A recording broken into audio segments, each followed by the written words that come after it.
Un chef d'entreprise devient élu d'une collectivité. Chacun s'est glissé dans la peau d'un nouveau personnage pour ce jeu de rôle.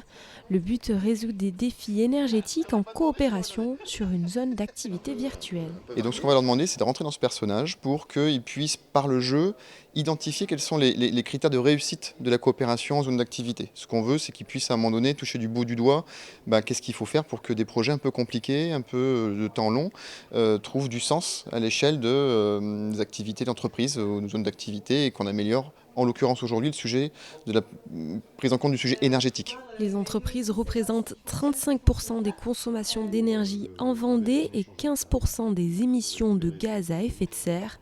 Pour le syndicat des énergies en Vendée, il faut réduire la dépendance énergétique de ces entreprises aux marchés européens et internationaux, d'où l'idée de trouver des solutions au niveau local. Et elles peuvent également monter des projets, soit d'autoconsommation collective, donc de production d'énergie, d'électricité et revente à l'échelon local, voire le même principe sur la chaleur, donc mise en place de réseaux de chaleur et partage d'une unité de production à partir de sources renouvelables. Autant de solutions pour faire face à l'explosion du coût de l'énergie.